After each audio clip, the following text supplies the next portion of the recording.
10 नवंबर 2025 दिल्ली के लाल किले के पास एक कार बम धमाका हुआ। 8 से 13 बेगुनाह लोग अपनी जान गंवा बैठे।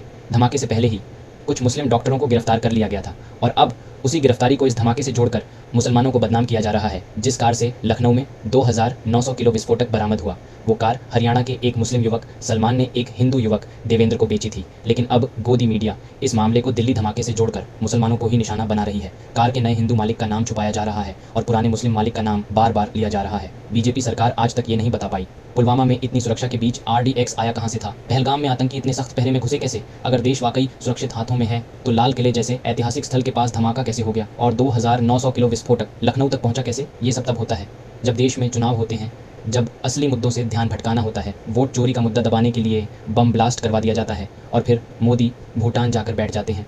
पिछली बार जब वो सऊदी अरब गए थे तब पहलगाम में आतंकी हमला हुआ था।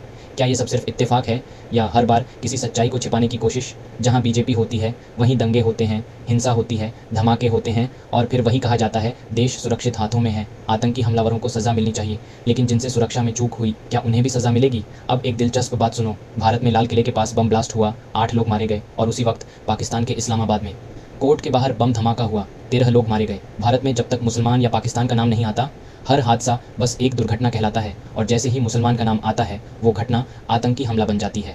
जैसे ही किसी केस में मुसलमान का नाम आता है 1 घंटे के भीतर उसे आतंक की धाराओं में फंसा दिया जाता है।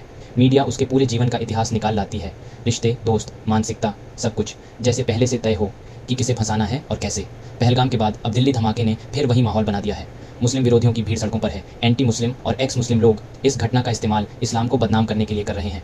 आतंक का एक ही मजहब है, इस्लाम। ऐसे नारे फिर से फैलाए जा रहे हैं पर यही लोग चुप हो जाते हैं जब मुसलमान बिना धर्म पूछे मदद करते हैं। चाहे ट्रेन हादसे में घायल लोग हों, पंजाब में बाढ़ में फंसे हों या कुंभ मेले में भगदड़ के शिकार लोग हों, जब मस्जिदें और मदरसे हिंदुओं को पनाह देते हैं तब किसी की जुबान नहीं खुलती, तब कोई नहीं कहता मदद का भी एक मजहब होता है, वो है इस्लाम। भारतीय मुसलमानों पर ताना कसने वाले कहते हैं जिस देश का खाते हो उसी से गद्दारी करते हो। तो पूछो उनसे, पाकिस्तान में जो धमाका हुआ वहाँ मारे गए मुसलमान किस देश का खाते थे। हर बार जब मुसलमान का नाम आता है कहा जाता है देखो मुसलमान आतंकी हैं, मदरसे आतंक के अड्डे हैं। पर जब वही मुसलमान मदरसे में हिंदुओं को शरण देते हैं तो उनकी जुबान पर ताला लग जाता है। दिल्ली बम ब्लास्ट में जिन मुस्लिमों को फंसाया गया है वो मामला बिल्कुल वैसा ही लगता है जैसे 2006 मुंबई ब्लास्ट में हुआ था, जब बिना सबूत बिना गवाह 12 बेगुनाह मुसलमानों को 19 साल जेल में रखा गया था। इतिहास खुद को दोहरा रहा है, बस किरदार नए हैं और साजिश वही पुरानी।